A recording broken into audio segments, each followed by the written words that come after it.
actually impacts us in the United States of America. But because we don't talk about what's going on in the rest of the world, we never really understand what's going on in the rest of the world. You know, everybody's favorite topic of the world right now is what? Oh, Gaza, Israel. Why?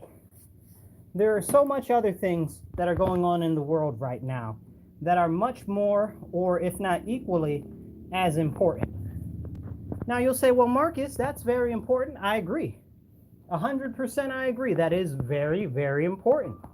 But there's all types of other things across the world that are going on that are very important. And I'd like to get into a couple of things that a lot of you might not have actually heard about going on over the last couple of days. But first, I want to start in New York State, in Rochester, New York, the city that I call home. Right here in Rochester over the weekend, we had 4 police officers injured in an issue that happened because of, I guess you want to call them, these new dirtbag gangs, right? That's what they're kind of like. They're like biker gangs, except they're not like biker gangs because they're dirt bikes, right? And ATVs and stuff like that.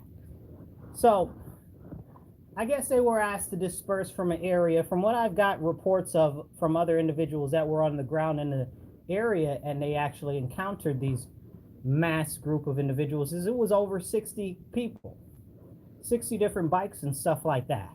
Now, is that an under exaggeration? I don't know. Is it an over exaggeration?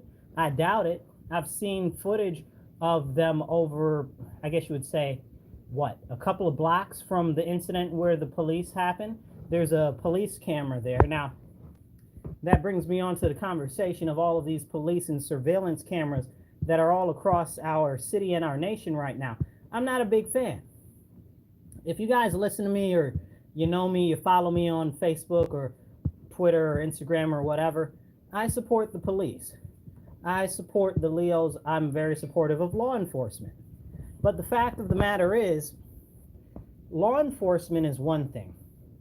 Government overreach and government surveillance is a completely another conversation that most people don't even want to actually have. And it's a dire important conversation that we need to have.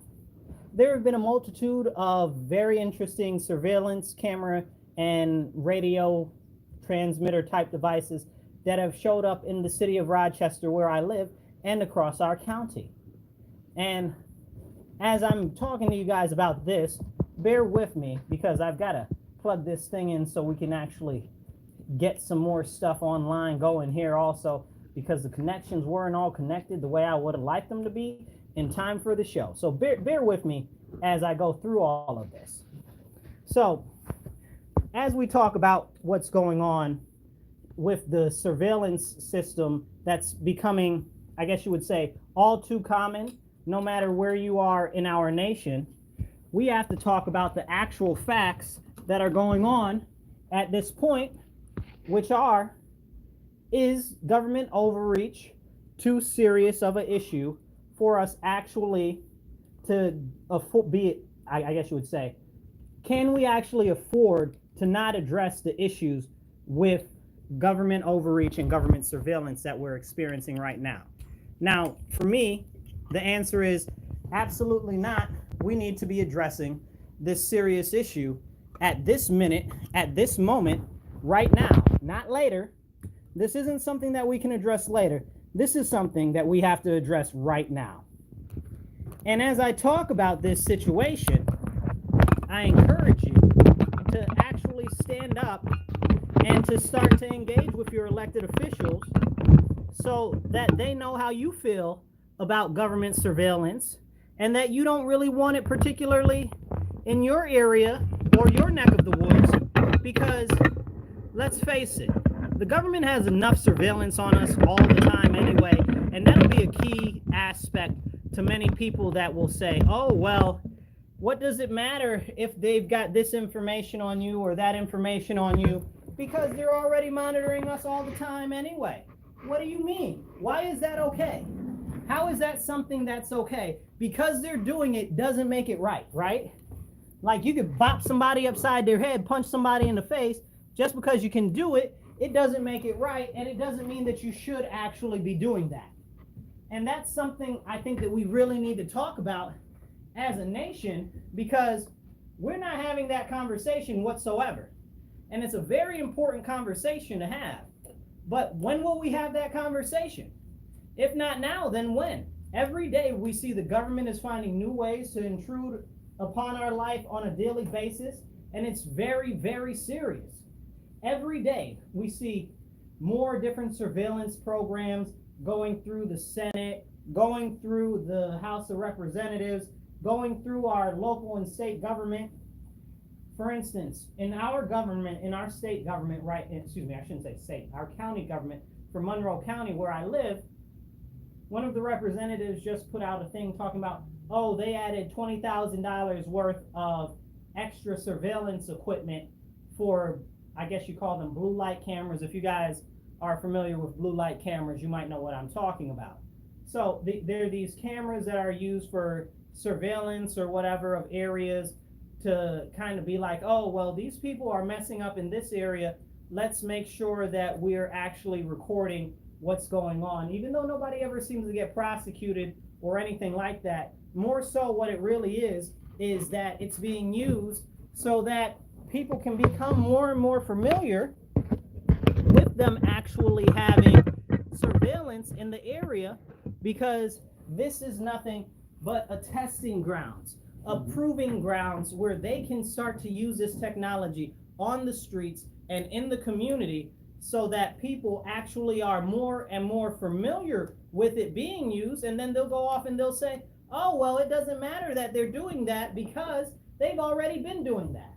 I can't tell you how many times I've had that conversation with people in reference to surveillance from things like, let's say, online social media and stuff like that.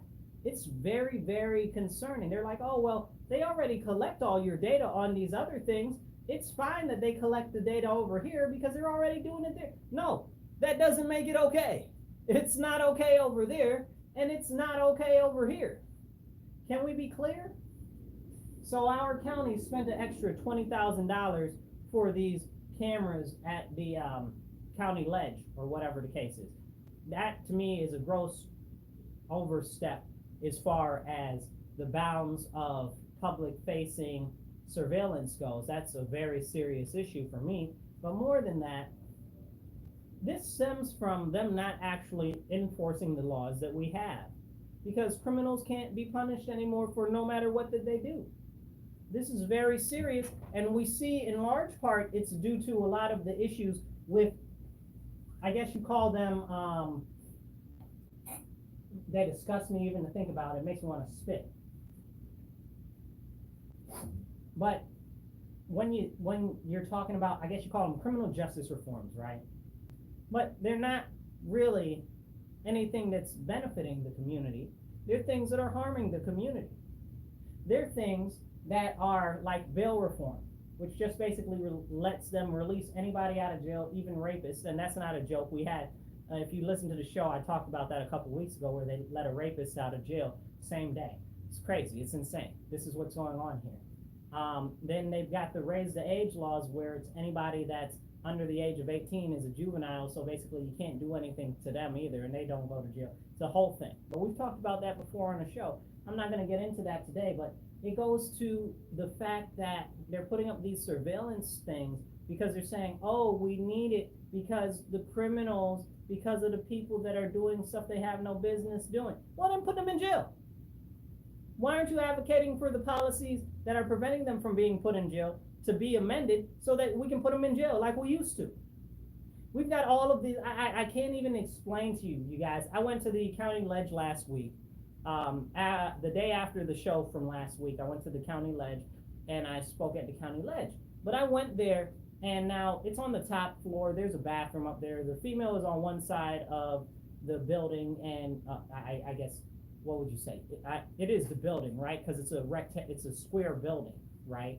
A square atrium, I guess you would call it. So it's on one side of the atrium is the women's, on the other side is the men's. Now the men's side is right by what you would say is the offices for the county legislature.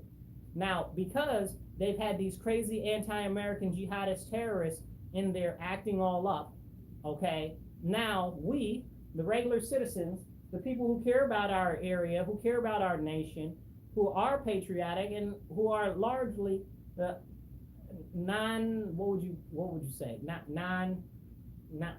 there's a better word. I want to say non-violent, but I mean something more serious than that, right? Like, it's normal, everyday people, right? Like, everyday people are demanding that we destroy our own country, right? Like, so they refuse to do anything about those people that are talking about death to America and stuff like that. But they want to make these extra security measures that make it so I can't even go to the bathroom there. I got to go all the way down. It's on the 4th floor. I got to go down to the 1st floor to go to the bathroom because I can't go to the bathroom because of these daggone terrorists. Are you serious?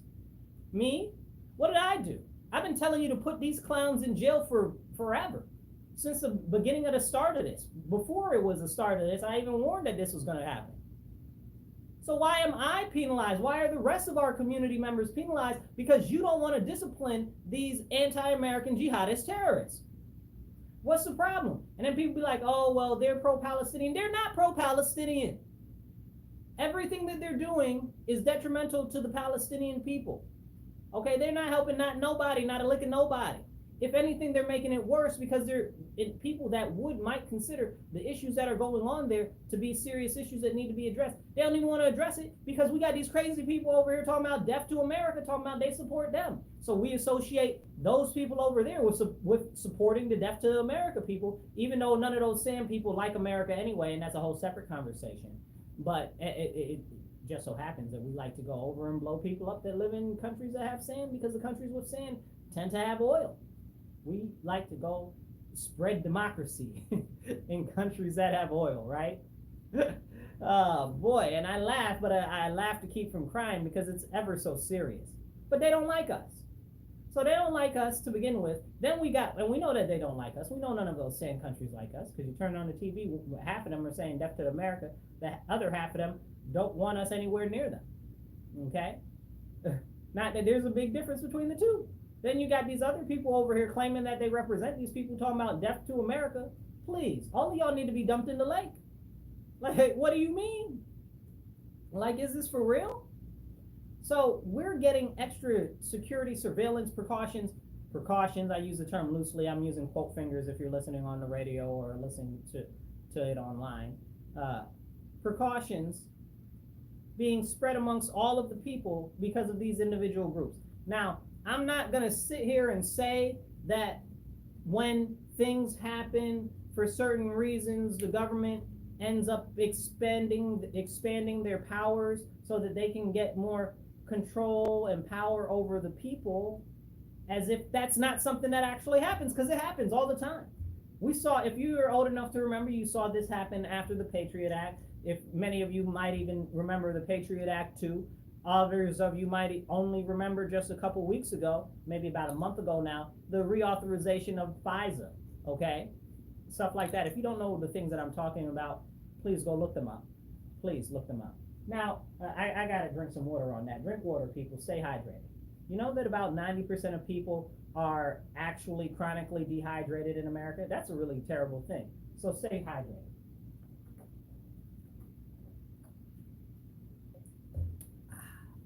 Okay, back at it. Now, here we go with these criminal terrorists terrorizing our people and our government stepping in and making more security precautions. Now, it's so disgusting. It's so disgusting, it really, really makes you want to spit. And I started seeing these issues of extra surveillance start, I don't know, I guess you'd say, couple months ago when they started to add more security to, no, that's not even true, right? It was after the BLM riots when City Hall started to block off everything and put up all of these extra new barriers and stuff like that to prevent entry from different areas and stuff because of these BLM people.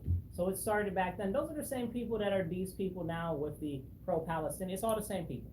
It's all the same people, all backed by the same foreign interests and elite interests, because they're all trying to do everything that they can to chip away at our freedoms, because they know that America is the last bastion of freedom out there in the world, that the citizens can possibly stand up against the onslaught of this consolidation of world power that is going on.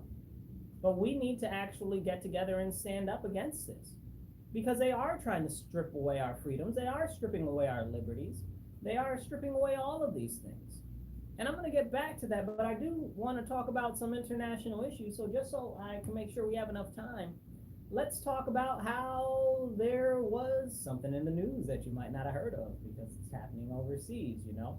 Now, if you guys listen to this show, you might have heard a couple of weeks ago, I was talking about how the Ukrainian war is really not about Ukraine. It's about the global elites maintaining power, and a large portion of it was to do with France and France's basic issues with economic control in what you would call, there's a name for it, I don't remember it, but it's like Central Africa. It's the line of countries that's right below the Sahara. I'm not able to remember what it is right off the top of my head right now. There's a word for it. I'm going to try to search it while I'm talking. I'm going to do my best to do it. But anyway, so down there, Niger, Congo, all these other countries down there, they've been giving gaff to the U.S. and stuff like that, because we've been trying to implement alphabetism and stuff like that. They're like, we're not with it.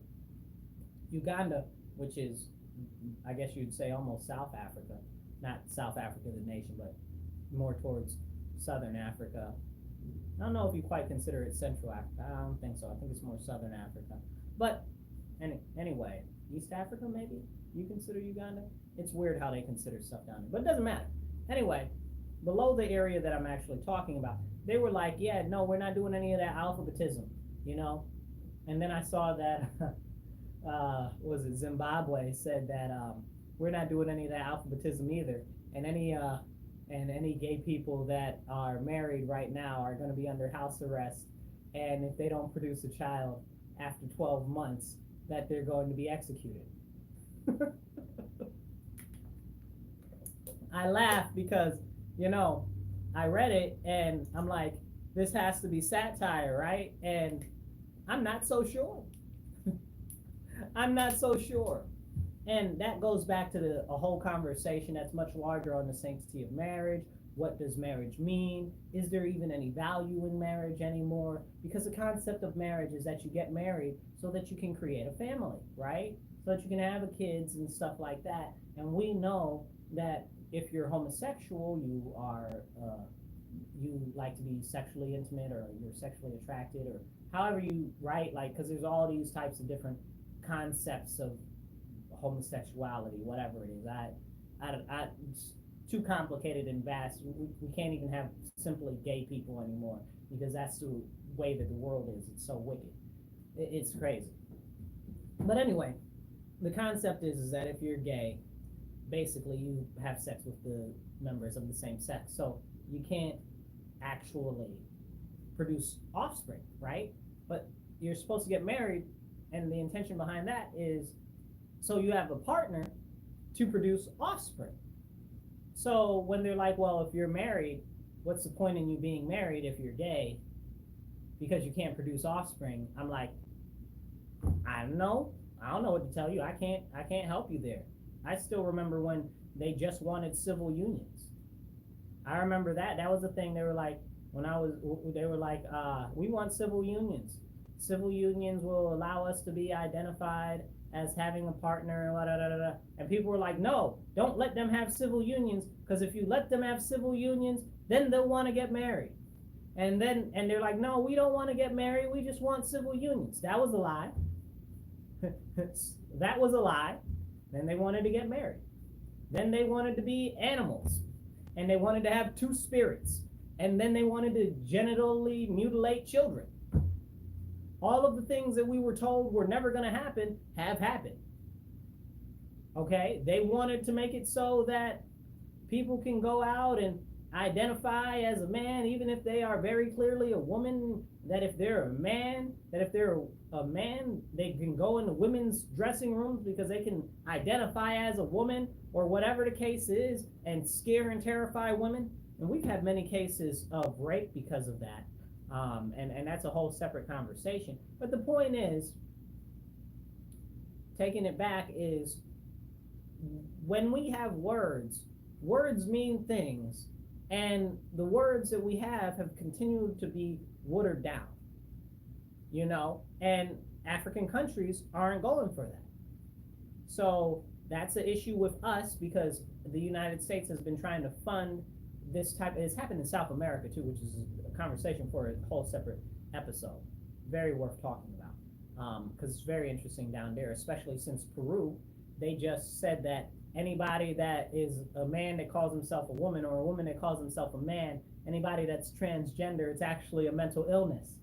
And I laugh, right? Because if you guys know who Dylan Mulvaney is, it's this ridiculous dude, okay, who claims that he's a woman, claims that he's trans or whatever. He just looks ridiculous, okay? I mean, just horrible, horrifying. Like, it's one of those creatures that you'd see in a nightmare. Like a slender man with the drag queen makeup on is what Dylan Mulvaney looks like. It's really creepy. Okay, but anyway, regardless, Dylan Mulvaney was like, I don't feel safe in America. All of this nonsense. Bull jive. Okay, bull jive. So he went down to Peru. He's like, oh, well, I feel so warm and welcome down here. And last week, Peru passed a law that said anybody that calls themselves transgender or identifies as the opposite sex when they're really one sex is mentally ill. I just had to laugh. I just had to laugh so hard because he's mentally ill. He's mentally ill.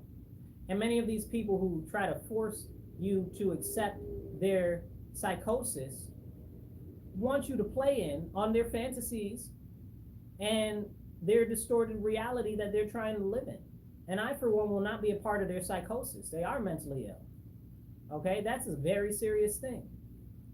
At least with the gay people and the homosexuals, like, they know that they're a man or they're a girl. Like, they know, which is one of the issues right now with the whole separation of they're calling it a divorce, right? The divorce of the L, G, and the B and the rest of the alphabet people, the two-spirit people, and the child predators, and all of these other crazy people. And you'll say, well, Marcus, aren't some of the other ones child predators? I'm talking specifically about the minor attracted people, they call themselves, the MAPs. That's what they're calling themselves, minor attracted people. They're pedophiles. They're trying to normalize that. And that goes into a whole separate conversation about this bill that we have in New York State. Some people are calling it Prop 1. Some people are calling it the Equal Rights Amendment. It's on the back of the ballot this year. It's a constitutional amendment. We already have equal rights in our Constitution, and then we have a number of other laws in the penal system for New York State that actually pertain to that, right? So they're trying to change it and basically take away rights of parents where the children, even under 12, can make decisions to have irreversible surgeries or hormone treatments and stuff like that. I encourage you guys, if you're not familiar with what I'm talking about, go check out Protect Kids NY. Protect Kids NY, they've got some information about it.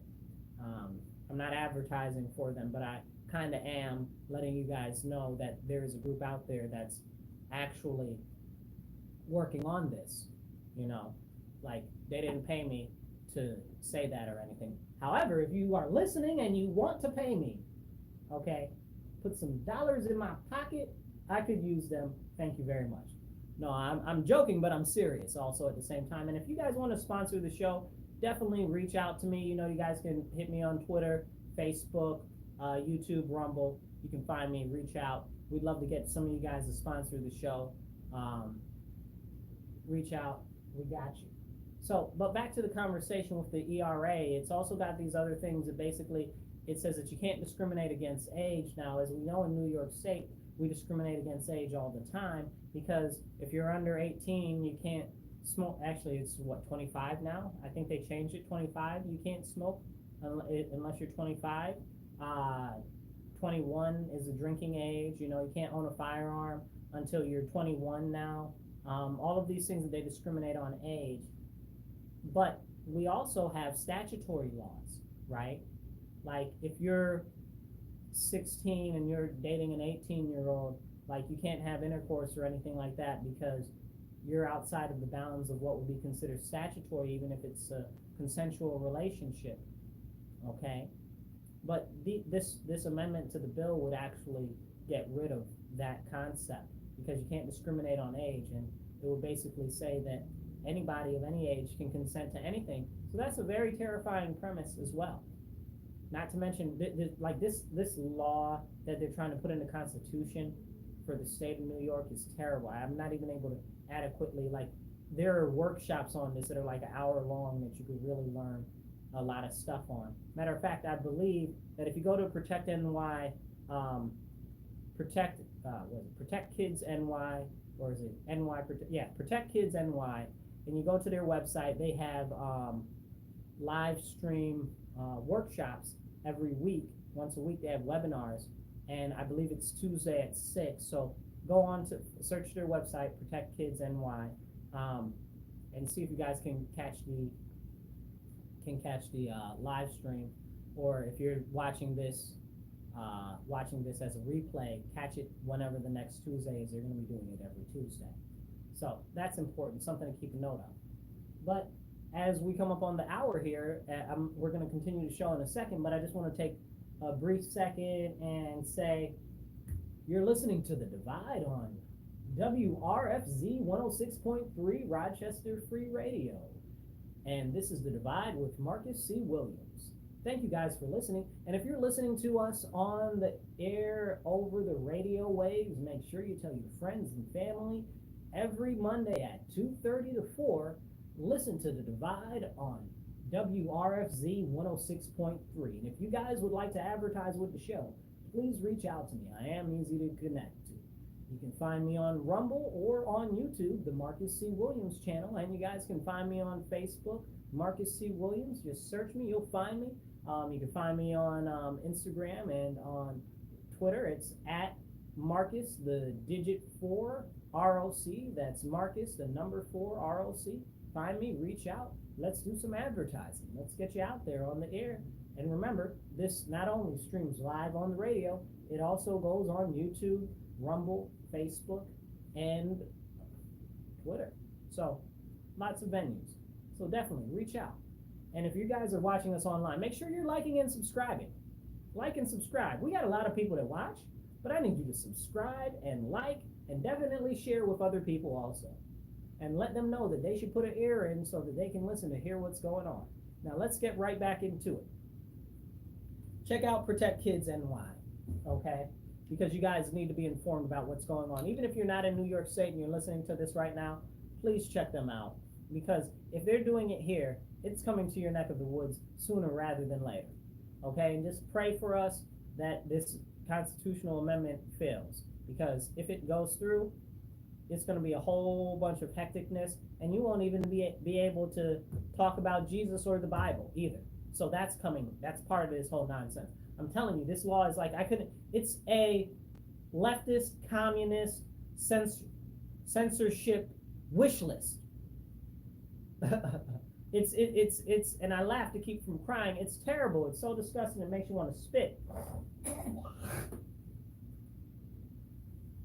But let's go back to international news as we talk about the sub-Saharan countries and what's going on in Ukraine and with France. So the sub-Saharan countries have been in upheaval over the last few months because they've been having basically revolts against France. They want their own freedom from France because they don't really have it, because they're under economic oppression, because they have to use the French African currency. So that's the thing. You can go look that up. But that's the reason why we're in Ukraine right now, because France is like, oh, we've got to fight Russia and Ukraine so that they can't help out the countries in Africa. Fun fact, just the other night, there was a coup in the Congo. Yeah, the Congo, the Democratic Republic of Congo, because there are two Congos, right? There's a Democrat. There's the Republic of Congo and the Democrat Republic of Congo. So the Democrat Republic of Congo, right? Used to be Zaire. So there was a coup down there, an attempted coup, led by 3 U.S. citizens who may or may not have been working for the CIA. May or may not. You know, we just topple governments and stuff like that. And we have a history of toppling governments in Africa and in the Congo. How about that? But, you know, it's just a coincidence that they caught these 3 American spies. It's crazy. So that's in the news, and that's something that we should think about, except it's not in the news, because where did you hear about that? You're probably hearing about here from it. You're probably hearing about it here first, because that should be national news. That should be on every channel. But they won't talk about that. They won't talk about that at all.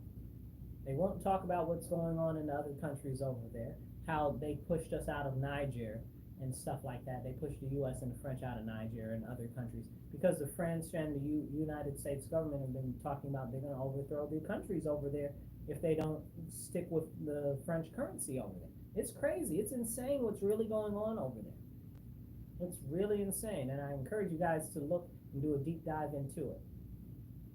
That being said, other great and interesting news from around the world is just yesterday, there was a helicopter crash in Iran. Oh yeah, a helicopter crash in Iran. Drink water, people. Say hi. There was a helicopter crash in Iran. And you'll say, Marcus, a helicopter crash in Iran? I thought those people in Iran were backwoods and everything. They probably got old technology or whatever. Well, it just so happens that the helicopter that crashed was apparently a 60s version of a U.S. helicopter. So maybe you're right. There's a lot of conversation that needs to be had there. But that's a separate conversation for another day. But in that crash, it was 7 important members of state. One was the president of Iran. One was the foreign minister. Now, the question is the foreign minister and the president of Iran at a time when Iran's funding all of these terrorist organizations across the world, including Hezbollah, the Houthis in Yemen, and Hamas, just to name a few, okay? Not to mention the other ones that are in South America, but that's a whole nother conversation. But their president and their foreign minister just so happened to be on that plane, right? And they crashed and they died. Everybody died on the plane. Now, they say that the plane had experienced very serious heavy weather, like, I guess you would say, blizzard type conditions in the area. Excuse me, I keep saying plane, I mean to say helicopter. So even worse, right? Like you're driving a helicopter in a blizzard, like you stupid? Like right? Like so now, and the question is, how did a helicopter even get to take off in a blizzard like that? Like, let's be reasonable, right? Let's think, let's put on our critical thinking hats. If the weather is that bad, and you're the president, right? So we figured that there would be military personnel in the helicopter, and the people that are driving the helicopter are pretty well versed in helicopter piloting. I don't know, whatever you call it, helicoptering. I'm making up words at this point, but you get the idea. Like they know how to pilot a helicopter. Why would they be flying in that type of weather? It seems like something serious must have happened for them to have to take off under those serious conditions. So it makes you wonder what's really going down and what's behind this whole situation. Now, you hear president and you think like President Biden, right? So you think like the real head of state or whatever, but in Iran, it's not like that. They've got the supreme leader, the Ayatollah, is the Ayatollah Khomeini. And Khomeini, whatever, doesn't matter. You get the general idea. He's the actual supreme leader. He's called the supreme leader. It's crazy, right? Like, so you know he's the supreme leader. But he's above all of them. He's the one who really makes the decisions as far as everything over there. But this dude is 84 years old. He about to die like next week or something. Okay? So apparently there's been a power struggle going on, and it's been between the son of Ayatollah Khomeini and the president guy who just crashed in the airplane. I mean, I keep saying airplane. I mean to say helicopter. who just crashed in a helicopter. Just a matter of factly. So this is something very serious. And now the way that the laws work in Iran is there has to be a new election for president and probably foreign minister too, because he's gone now. But there has to be a new election for president in the next 50 days. And in the meantime, the vice president or whatever they're called, I think they call it something different than vice president, but essentially it's a vice president, will take on the role of the president. But there's set to be a lot of social upheaval over there because apparently the president that was in there wasn't very popular to begin with. Now, I'm not extremely well versed in Iranian politics because there's a lot going on that we don't even get the information on. But I do know that they have had quite a few different revolts against the government in the last couple of years for various reasons.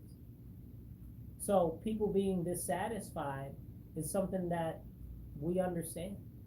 And apparently in the last election, it was like one of the lowest turnouts ever, which is crazy. So, and I'm not talking about the lowest turnout here, I'm talking about over there in Iran. So this will be interesting to see how it affects everything that's going on in Gaza and in Yemen and stuff like that. Because, you know, people are talking about, oh, there's a genocide in Gaza and just forgot about the Yemenis people. Just nobody ever cared about the Yemenis people. No, not at all. Maybe it's because the Yemenis people are darker. A lot of them are darker, right? Like they're dark Arabs, like they're black people. Like maybe that's why we don't care about the atrocities going on in Yemen. I don't know, maybe. Or maybe it's because it's Saudi Arabia that's attacking Yemen. Maybe that's the reason. And speaking of Saudi Arabia, the House of Saudi will now be working with Israel to administer the lands of Gaza in the hopes of creating a new Palestinian state. Now, there's never been a Palestinian state as a fact. That is a fact. So there used to be British-mandated Palestine. That's a whole separate conversation we talked about on this show before. But Palestine has never been an actual country. But it goes back for generations of conversation there. We've had that on the show before, so I'm not going to delve real deep into it. But Saudi Arabia is going to basically run Gaza now. That's what we're doing. We're giving the House of Saudi more power. Okay, I'm just asking. Does that really help us? You know, what is that doing for America? That's my question. Like, I'm not from any other country but America, so my concern is the interests of America.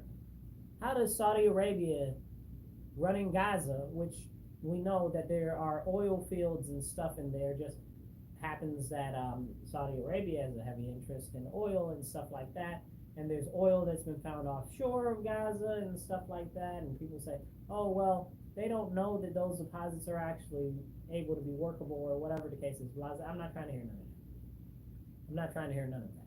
Or it could be something to do with this canal project that doesn't exist, to make another canal right through where Gaza is, basically, to the Red Sea. So that's a whole separate conversation again. So there's a lot of aspects to this, to what's going on over there in the Middle East that we don't have any conversations about here in America. And because of that, people don't know what's going on. They have no clue. So that's a very, very important thing. And since we're talking about international news, we could talk about the new Taiwanese president getting into office and China giving them a hard time and this, that, and the third, and how all of a sudden the U.S. is like, we're not really going to help Taiwan if China invades. And China's over there flexing muscles, putting all of these extra ships and stuff over by Taiwan and increasing the number of fake air raids that they've done. They call them, what do they call them? Penetrations. Pause. Penetrations that they've been doing into the airspace of Taiwan, talking about, oh, we own all of this because we always have. I mean, it's very, very interesting. But we have a lot going on all across the world, and it's hard to keep track because so many Americans are just so focused on what's going on here that we're not able to see the much larger picture. I'm going to drink some more water. Drink water, people.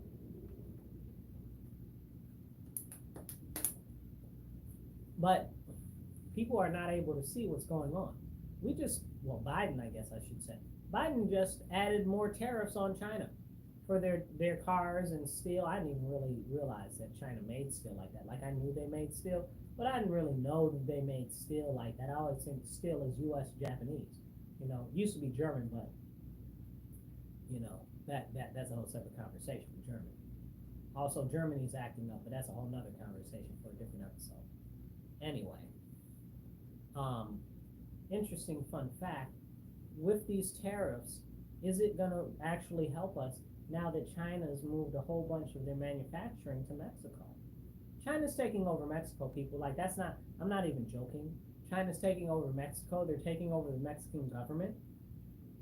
And they're booting Americans out of Mexico. Now, there's two sides to the booting Americans out of Mexico story there. Because there are some people are down there that are trying to escape the high inflation in the United States. So they move to Mexico where the US dollar is worth more. The problem with that is when you're using a currency that's worth more than the local currency continuously and in large amounts, all of the people, being capitalists as they are going to start charging more for more things so that they can get more money. Which means that the local people that are there and their money is worth less are now going to be more impoverished, and they're going to struggle more because they're going to have to pay more for local goods. So they're trying to push the U.S. citizens out of Mexico. But that's something that we can't talk about. Now, as that, guys, it's disgusting. But as that conversation goes through, we have to talk about China's influence down there and how China's really manipulating a lot of the pushing Americans out of Mexico thing, because China's building all of these factories and stuff so that they can say, oh, our products aren't from China, our products are from Mexico, because Mexico is our number one trading partner, number two, right after China. I think it's, well, it depends on how you count it, right?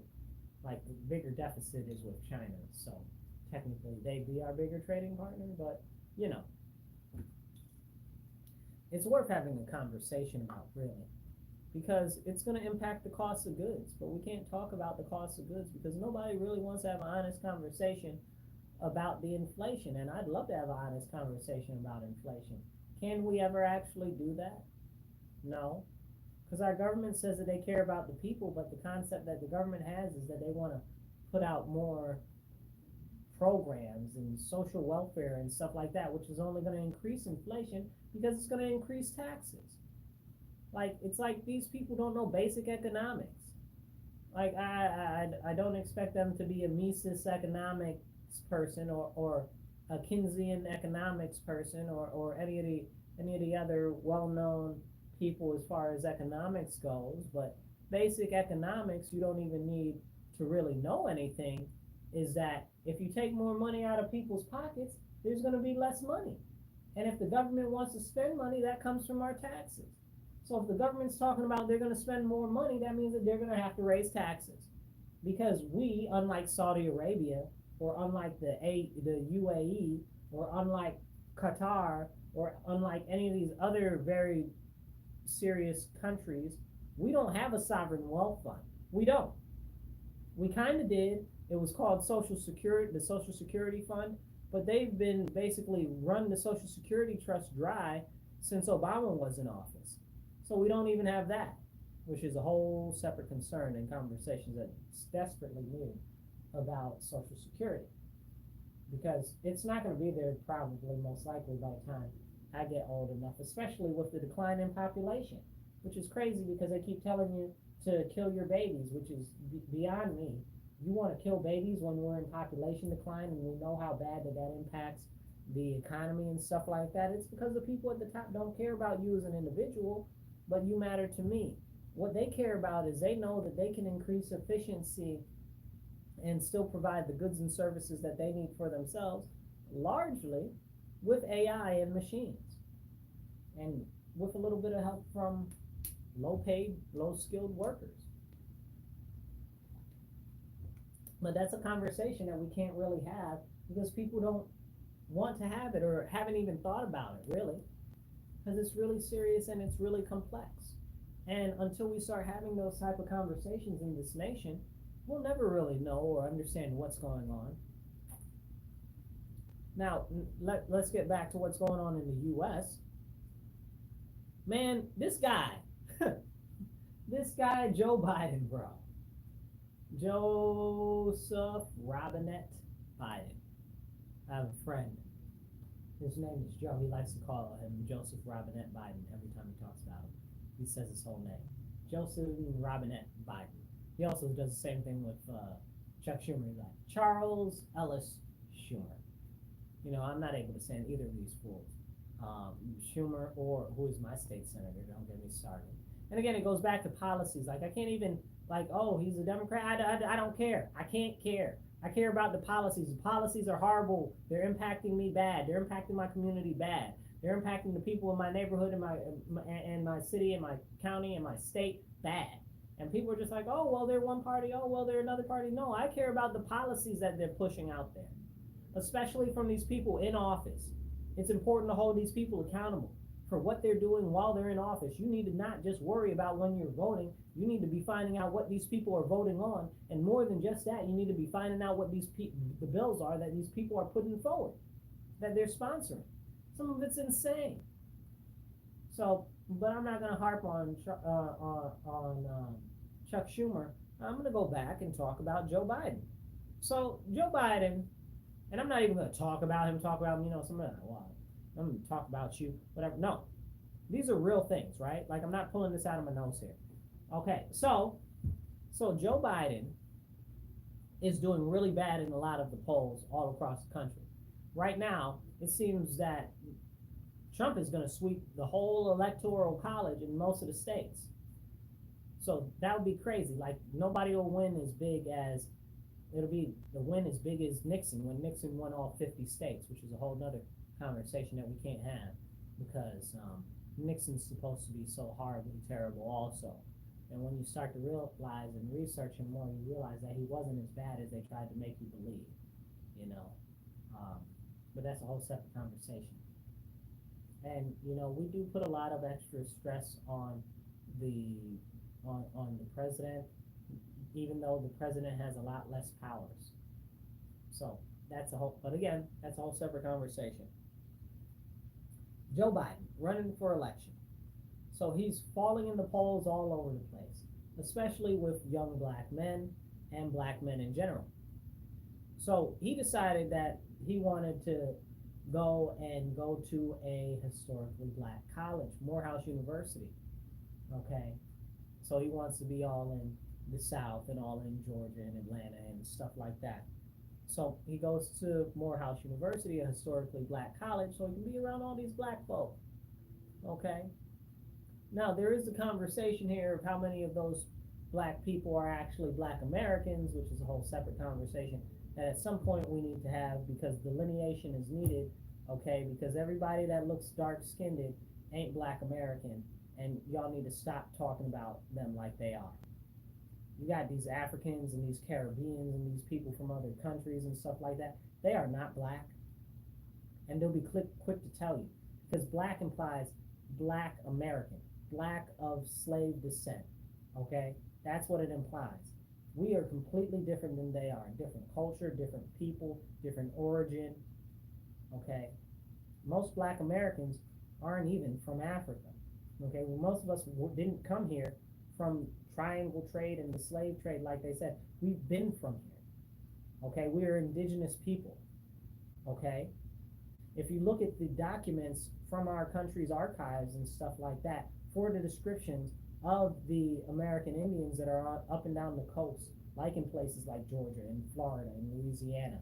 All of them, and even up north, even up here, even where I am, like up north farther, in the North Atlantic, all the descriptions are, they're dark skinned, they look like what you would consider black people, black Americans currently. And if you look at a lot of the sketchings or etches, they look black. You know what I'm saying? They're described as being black. There's a whole tribe. It's called the Blackfoot. They're not called the Blackfoot because they're white. They're not fair-skinned. You know, it's crazy. So, but that's a whole separate conversation for another episode. But I just want to bring that point up because I think that it's very important that we do have that conversation at some point. Okay, that everybody that looks dark, okay, is not black American. And when you say black, it implies black American. Okay, because those people, especially the Caribbeans, are good for doing that. They're like, I'm not black. Dominicans, I'm not black. Me no black. Me no black. You know, Jamaicans, oh, I'm not black, man. I'm not. You know, because they don't want to be us because it's completely different. But anyway, back to Joe Biden being at Morehouse. So Joe Biden is at Morehouse College. And he gives a speech, man. I wish I had the whole thing to play, but I don't want to waste that time and damage your brain listening to it like that. But he basically said a number of highly problematic things. First of all, he tried to summon the spirit of George Floyd, which nobody asked him to do, which nobody, and I'm going to say this, I say this with all actuality, factuality, in real life, okay? Nobody really cares about George Floyd. That's a fact. And I know there are going to be people that try to take this out of context, or they're like, oh my gosh, clutch the pearls. But the fact of the matter is nobody really cares. Especially black college students that are trying to live their life and get along with their lives. Don't nobody got time for that. Don't nobody got time for that. You talking about George Floyd. What are you talking about George Floyd at a college graduation for? Are you serious? Disgusting. Anyway, that wasn't the worst of it. Okay, you should have seen all the basic, well, what would you even call that? Like race pandering, you know, that he was trying to do, you know, and then he was like, you know, he's like, oh, he did this spiel about America, how America isn't living up to its promises and stuff like that. You've been the president for 4 years. What do you mean America's not living up to its promises? Are you real right now? What have you done to make America better? You've been in Senate for 50 freaking years, bro. Okay, you are a known bigot and a known racist. Like your homeboys were, what's his name? Robert Byrd and Strom Thurmond. Both known leaders of the Klan. Like, not even like, you know how people would like make jokes or try to say, oh, well, Trump is associated with the Klan or whatever, and they don't have any actual proof. And they'll be like, oh, well, his daddy was, or whatever the case is. Also, that's not factual. There's no proof on that either. But we know for a fact that Strom Thurmond and Robert Byrd were members of the KKK. We know that. These are Joe Biden's homeboys. Joe Biden gave the eulogy at Robert Byrd's funeral. Talking about what a great man he was. Like, are we being real right now? Like, Joe Biden is a piece of work and not a good piece either. You guys. Let me tell you, this man ain't no good, okay? Ain't no good in him. I remember that they show, you can probably find this, they did an interview with him when he was running for the Senate or whatever. And they were like, he's one of the only honest senators that isn't corrupt that's out there. And his response to that was, well, I wouldn't go off saying that I wouldn't say that you should assume that I'm not corrupt. What? Who says that? Who says that? Who said? That's probably one of the most honest things he ever said. I wouldn't say that you should believe that I'm not corrupt. Who said? Wow, thank you. Let me know where you really are. You know, you guys can go find that video. I'm not pulling out my nose hair here. But anyway, so he's there talking about, oh, well, I don't know if America really lives up to its promises to everybody or whatever. First of all, you talking to black people at the black graduation. People want to hear encouraging words about the future, okay? We don't want you to get up there and give some diatribe about how black people aren't going to be able to accomplish anything because they're black and America hates them. He said that our country hates us. This is what Joe Biden said, that America hates black people, basically. I'm summarizing, but that's essentially what he said. He said that we love America, but America doesn't love us. That's what he said out his mouth. Those are his words. That's what he said. That's crazy. Bro, you are the president. If that's a problem, you should have been addressing it in the 4 years that you've been in office. But you haven't done anything to work to warm over race relations. You just tried to divide people more and make it more serious. This is insane. This is our president. I know I can hear people now saying alleged or not my president. It doesn't matter. He's the recognized president of the United States of America. Period. End of story. Okay? Whether you recognize him or not, right? Like there's a great scene in the movie Legion. I don't know if you guys have ever seen it. Go watch it. It ended up becoming a series called Dominion after. And that series, I'm sorry that series got canceled. I'd love to get another 2 seasons of that. And I'd love them to fix the last season. They messed that last season up. Kind of like House of Cards, how they messed that last season up. Anyway, but there's a part in that movie where the guy is talking about, it's basically about these angels are coming to try to kill this baby or whatever the case is, because the baby could possibly save the world or whatever, and it's the baby's the world's last chance or whatever. And the angel is like, Michael is like, well, it doesn't matter what you believe, because people are like, well, we don't believe in God. I don't even believe in God or whatever the case is. But there's an onslaught of angels trying to get at you, you know? And he's like, it doesn't matter what you believe, okay? Because the people that are coming to kill you from out there don't care whether you believe or not. They're still coming to kill you, and they exist. And it's kind of like that. It's like, it doesn't matter whether you believe that Joe Biden is president or not. Everybody else still recognizes him as president. That's what's going on. So if he's been the president for the last 4 years, okay, what has he done to work on repairing the race relations? That wasn't in his speech. What has he done? Nothing. Not a thing. And he's a known racist person. This dude said out his mouth that you ain't black if you don't vote for me. I'm not able to use the words that I'd like to use to describe how I really feel, because I'm on the radio and online right now. But I tell you, I got some choice words, okay? And saying that he's a SOB for saying that it is nicer than I could ever actually say it. What I really want to say to him. Listen, this man has consistently said racist stuff his whole life. Like, I don't want my children to grow up in the racial jungle, talking about he doesn't want his children with being around black people and stuff like that. I could sit here with probably 20, 30 minutes of quotes from this man that were strictly racist. But I bring up these things to talk about his speech at Morehouse, okay? Again, a historically black college, okay? Because he's up there talking about, you got to work 10 times harder in America because you're black. Well, Mr. President, what have you done in your 4 years to make that not a thing if that's how you really feel? If that's how you really feel, what have you done? Nothing. Nothing. Okay, absolutely nothing. Don't get me started.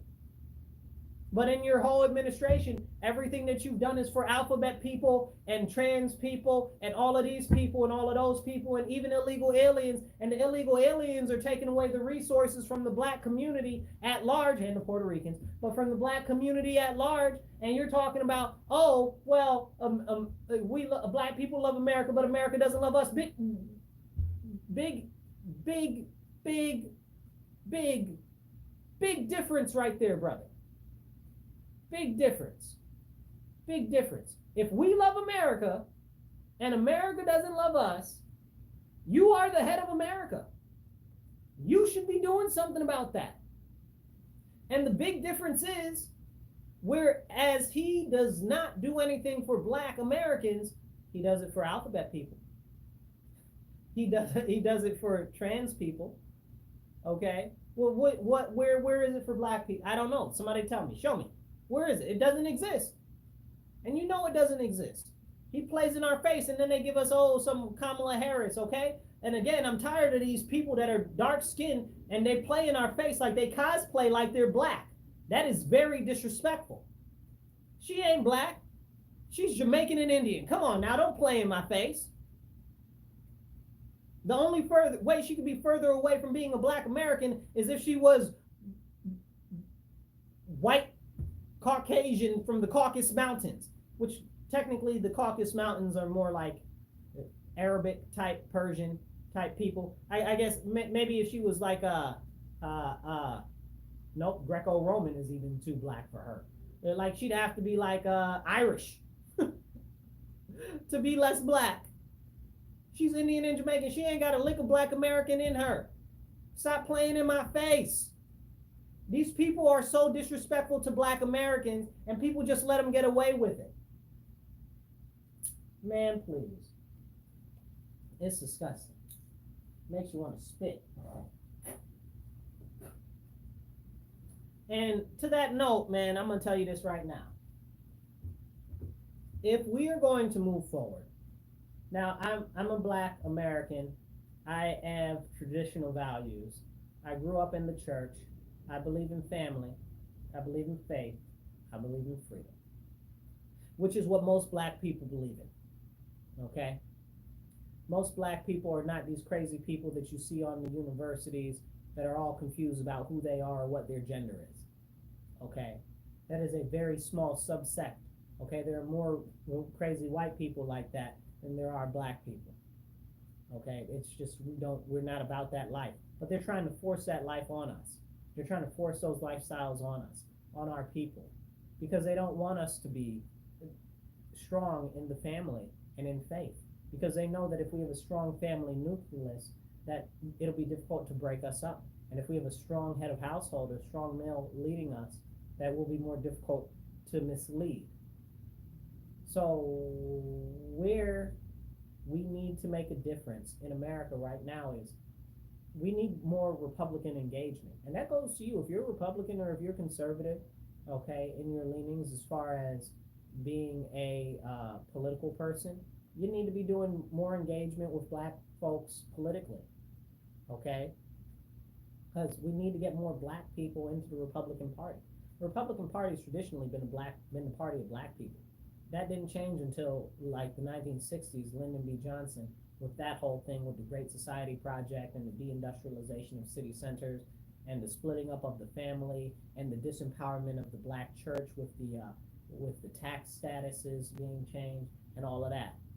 It's been a war against black people that's been pushed down by our government, that's being led by these elites who want to make sure that they can maintain control, not just on black people, but on all the citizens of the people, on all of the American citizens. It's a game. It's a much larger game. And because we only look at it from one angle of race or another, we are losing the ability to actually start uniting closer and closer. Because the fact of the matter is if we united tomorrow together, and we could tip the whole teapot and pour it out. We could tip the teapot and pour it out. Start again, make a whole new pot. But we don't, because we're so divided. Every black people, white people, every people see what the government is doing, right? Like you might not see all of what the government's doing, but you're gonna be hard pressed to find one person that likes what the government is doing. Like you can find them. I know a couple. It blows my mind. It's completely mind-boggling. But it's very serious. It's very serious. We all know that the government is all jacked up, and we could turn it over tomorrow. But we don't, because we're so divided, or we're so stuck on our day-to-day travails that we are not able to actually engage with the more serious thing, which is the people that are making us be consumed by our day-to-day travails because they want us to remain subdued and be able to lord over us. Inflation isn't a mistake, people. The monetary policies that are robbing you of all your funds are not a mistake, people. The fact that if you live in certain states that you pay income tax on top of all the other taxes that you pay anyway, that's not by mistake, people. All of these are ways to keep you under the thumb of an oppressive government. And that's what's really going on. Our government is oppressing all of us. Democrat, Republican, libertarian, conservative, whatever you want to identify as, okay? Every single person, okay? And then we got these crazy Cucamonga Crispies talking about, oh, communism, socialism, that's the way. We got people that come into this country every day, escaping from socialist countries. Ask a Cuban about socialism. Ask somebody from Venezuela about socialism. You know, ask somebody from China that was there during the Cultural Revolution or after and they escaped. Ask them about it, okay? Ask somebody from Laos or Vietnam. Ask them about it, okay? I mean, it's very serious. It's very serious. And all it is the government, the people that are the elite ruling class are using and maneuvering these people that are calling themselves communists and socialists to their own advantage to consolidate more and more power over us. Like I was saying, in where I am, in the county where I am, they installed all of these cameras and all these extra security measures because of these crazy nincompoops. Who does that benefit? The government. Just the government. Drink water, stay hydrated. Anyway, it's so disgusting, y'all. It's so disgusting and so frustrating, you guys. Because we're all being played, right? It's so serious. And people aren't even looking at it for what it really is. Joe Biden, Lord rest his soul. I don't even know, right? So he's at a black college telling black people that they won't be able to succeed unless they work 10 times harder than everybody, and we live in a country that hates them. That cannot be the message from the president. Like, I don't, like, what type of messaging is that? Is that where we really are? And now, for a couple of moments, I'm going to take a couple shots at some of these conservative people that call themselves conservative pundits and news people or whatever the heck they consider themselves. Okay, conservative activists. I don't know, but specifically Laura Loomer. Okay, and her bash everybody, especially black people, nonsense, and Charlie Kirk, and Ben Shapiro. Okay, are y'all outside your rabid minds? All of the crazy anti-black stuff that you've been spouting, you don't represent conservative or traditional values. Like, do you guys really believe that, or are you purposefully trying to disintegrate the moves of conservatives and Republicans to actually widen the base and engage with people that we haven't engaged with in like the last 50 years on skill, and especially on the East Coast and the West Coast? Are we being real right now? Like, y'all just say anything out your mouth like that, like it's okay. It's ridiculous. It's ridiculous. It's doing us a disservice. And there's so many other fake people out there like that too. Don't even get me started. That's a whole other separate conversation. But I'm going to get back on Biden real quick. Back to Biden, being the president. Being the president, he should be uniting us, but he's dividing us. He's putting forth policies, and he's drummed up secretaries for different divisions and departments that have implemented policies that are bad for us as a nation. We see things like the continued strip away of our rights to own property and our ability to buy property throughout the nation, okay? And we can talk about the Department of the Interior or other parts of government and stuff like that in relation to that. But we see the issues with our Second Amendment rights being stripped away, okay? More and more every day, okay? You can put that on the judicial system or the ATF or whatever the cases that you want to put it on today. But these are real things that we're experiencing on a daily basis. And it's very, very, very, very serious. This presidency has been terrible for the American people. And you'll say, oh, well, he's better than Trump. Where? How? Because he doesn't send mean tweets? Where? How? Because he doesn't say mean stuff out his mouth, things that make you feel like you got your butt hurt?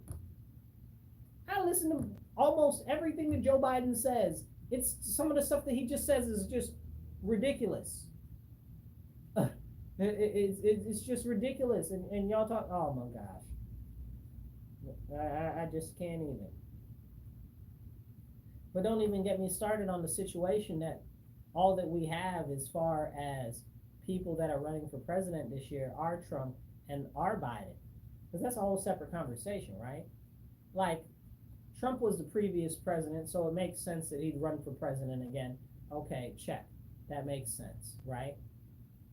You know, but where are all of the people that are for the term limits in Congress and Senate and stuff like that starting to speak up? Where's that? Because we got all these people that have been in there for 50 years. Like, Joe Biden should have never been president. He was in there for 50 years, bro. He was in there since before desegregation. Right? Like most of us weren't even born in the lifetime of segregation. Like that's how serious this is. Actually, no. With the birth disparities, probably most American citizens were born pre-segregation right now. Which is a whole other separate conversation of how we've got so many young people dying early and catching all of these diseases, and it seems to have bloomed ever more after the after COVID period, and now they're attaching some of the issues that are happening to some of these companies that might have had some stuff to do with some of this stuff. And I'm leaving it very vague because I don't know how the internet's going to react to me saying what I'd really like to say, and I'm going to do my best not to say it. I just encourage you to look up the documents with some of those companies that made some of those things in relation to what's going on now, what they've admitted lately, and I mean all of them, okay? I'm not just talking about the people that make the baby lotion and stuff like that. I'm not just talking about the people that make almost all the pills in the universe, okay? I'm not just talking about that other one that sounds like the Aztec Empire, okay? I'm talking about all of them. All of them people. We really need to be paying attention because it's not like we don't know that the medical industrial complex doesn't have a good day unless you're having a bad day. That they have a history of putting together drugs so that they make you more sick or just not sick enough that you have to continue to take their medicine and even take other medicines because now you need to stave off the, what would you call it, the side effects? Honestly, really, they're intentional effects, you know, because they want to medicate you for that. Like, but we can't have that conversation. We still can't have that conversation openly, and that's why I'm kind of glad that it's coming out. In New York City the other day, the mayor, Adams, was talking about how, he was talking about the illegal immigrants and how they needed jobs and they should be able to get jobs at a town hall or anything, something like that. And the New Yorkers weren't having that. They said, yo, bro, they said, what's up with all of the people that you fired during COVID? I said, what's up with that? The people that wouldn't take those things, what's up with that? What's up with those people? Huh? How come you haven't given them a job back yet, their jobs back yet, but you talking about you want to give illegal aliens jobs? What's going on? And he didn't have no type of answer. He did some of that political song and dance where he danced himself away. Okay, man, don't get me started because I have some really stark feelings on that. But it goes to show the faulty prioritization and how they care more about illegal aliens, which don't have any of those, you know, the things that they've made everybody get. They don't got none of them. They don't have to get none of them. They don't even need ID to get on a plane when they got to scan you and do crevice searches on you, okay, even if you got your ID. And they don't even have to have none of that done, and they can just go through the line. You should see it at the airport. It's insane. They don't need an ID or nothing.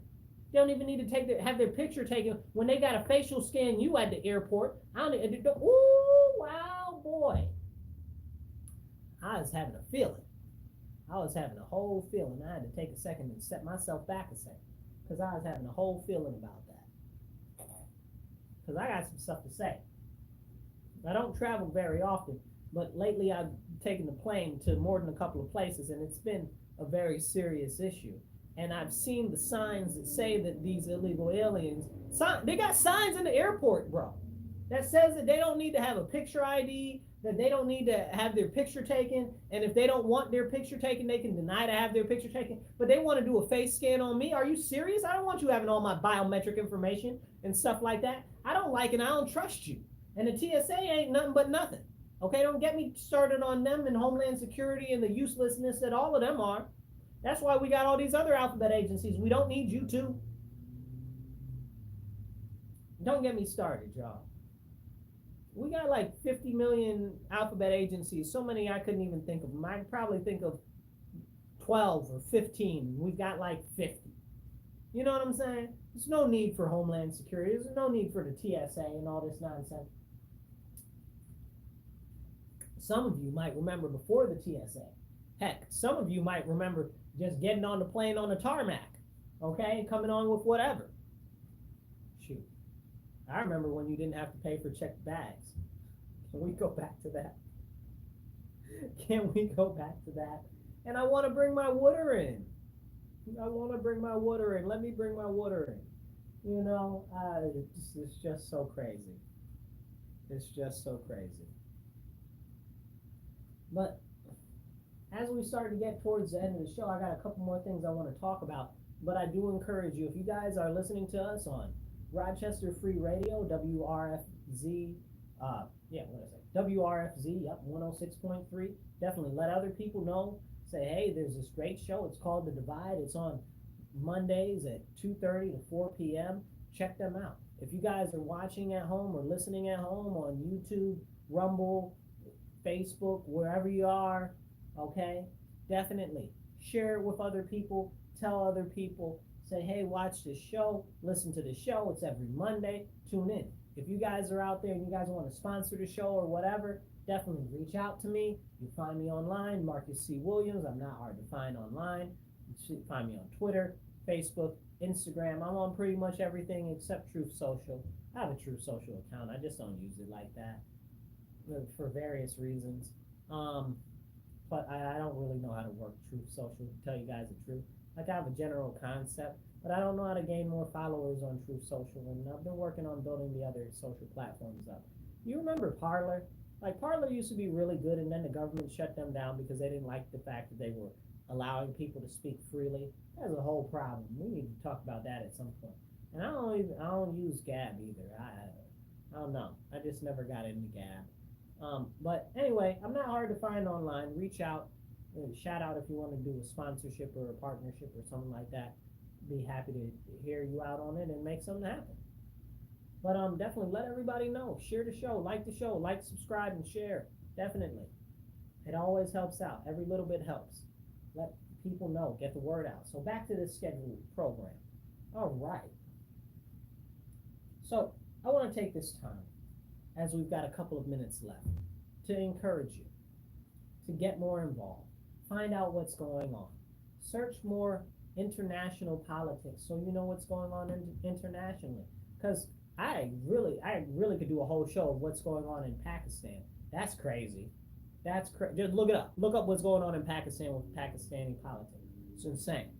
With Amir Khan Amir Khan, and them trying to arrest him and all of that, and their elections, and this is crazy and that's crazy. It's insane. Look that up. Madness. Okay? But we got all types of craziness going on all across the world. And if we're not able to grasp a much larger picture than what's just happening right here, then it's going to limit us to the way in which we can think. And that's what our government wants. They want us to limit. That's why I can't just say the government, right? Because it's the elite ruling class that are really the problem, right? The government is self-perpetuating garbage anyway, but that's a whole nother conversation. But it's the elite ruling class that are maneuvering everything behind the scenes anyway. They own all the companies. They own all the banks. They pay all the people that are the lobbyists and stuff like that. You know, it's only a few families that really control everything. And that's a very serious issue, because it doesn't have to be a conspiracy for them to look out for their own best interests, because we know that their best interests on that level and tier is completely different from what we need as regular everyday citizens. They don't care. They have no clue. And that's something that we need to be really thinking and cognitive of. We've got all of these basically quasi-revolutions in European countries that they have done.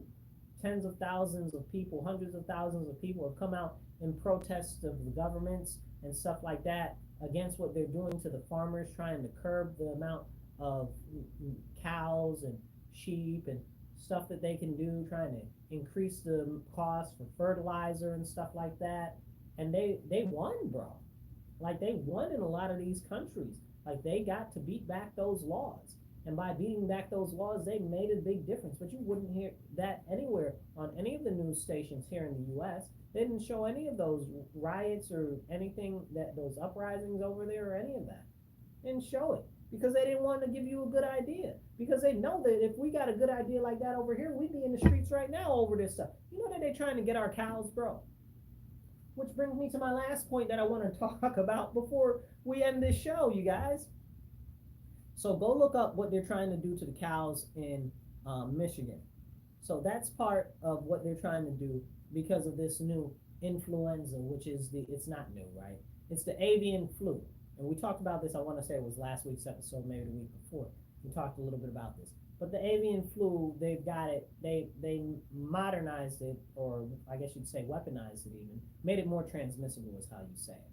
They made it more transmissible, so now it doesn't just affect the birds like chicken and poultry, they want it to affect people. So the government worked with China to do that. That's not a conspiracy, that's a real thing. You can go look up news articles from the beginning of the year covering that. Which is just so funny that last month, then there was an outbreak of avian flu. And the avian flu, apparently the birds were making the cows sick. You know? What type of insanity is that? Are we being real right now? The cows are getting bird flu? That doesn't make any sense. Listen to how that sounds. Then the people are getting bird flu from the cows? Are you serious? What type of disease jumps like that from one species to another? No diseases do that. You did that. You did that. And they're trying to use it as an excuse for different things. And I promise you that they got something coming, and whatever is coming next, man, do not comply, people. Do not comply. Because they cooking up something real good. I can't tell you whether it's going to be that or it's going to be some other crazy nonsense. Maybe it's a quasi-terrorist attack or something like that ends up happening. We can't talk about all of the churches that have been attacked over the last couple of weeks, where they tried to shoot the pastor in the church, where they tried to shoot up a couple of other churches. Thank God the gun jammed at that one church. We can't talk about how they stabbed up Bishop Marmar Emanuel. Love that guy. He's awesome. If you don't know who Marmar Emanuel is, check him out. And we can't talk about all the attacks on all the churches in America, or how the people on The View were like, oh, people that do traditional Latin Mass are basically religious extremists. Are you serious? Like, I'm not even Catholic anymore. And I'm like, you sound crazy talking about something like that. You just hate God, you hate religion, and you don't want anybody that sticks true to their faith, okay?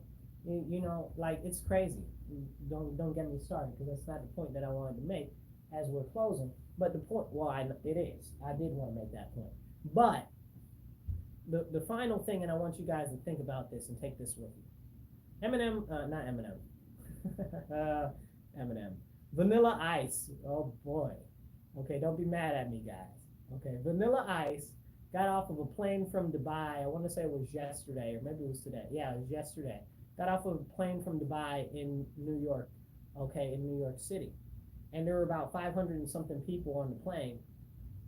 And on the plane, about 100 and something people, 118 or 130 something people, were started to throw up and cough and vomit and all of this craziness. Then, according to the Asian lady who's the head of the New York Health and Hygiene? I think it's Health and Hygiene. And she came out and she said that they found that 11 people were actually sick, which I don't know how you differentiate from that and the other people that were throwing up and coughing. But I forget exactly the terms that she used, but it was weird. But she said like 11 people were actually sick, and like 6 people were possibly sick. I don't even know what that means. And she said that it was influenza.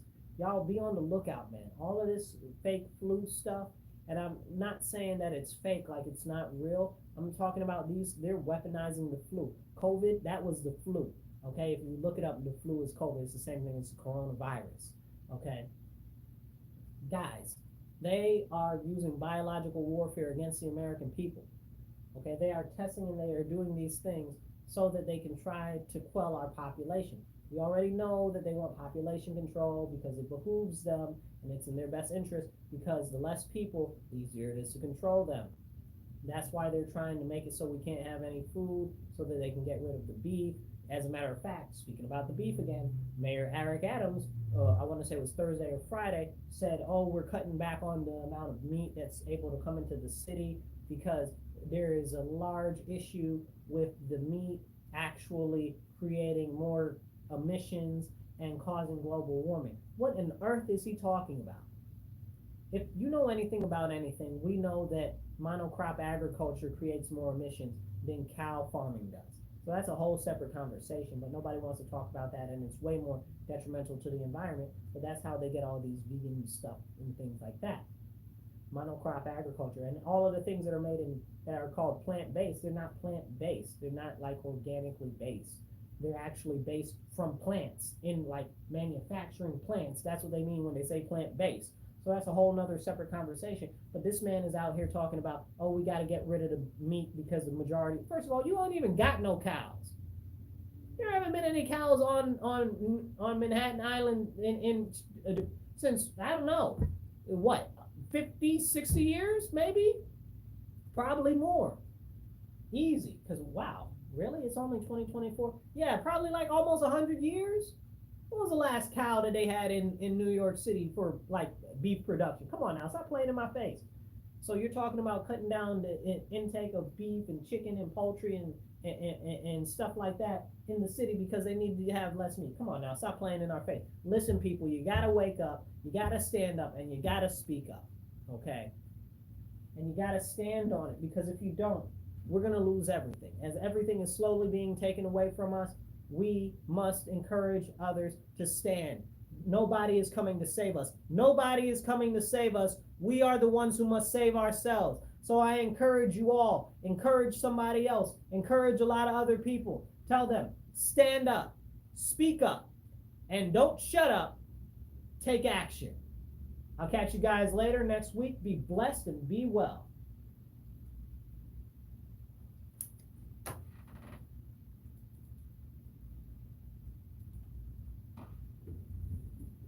All right, you guys, I'll catch you later. Be blessed and be well.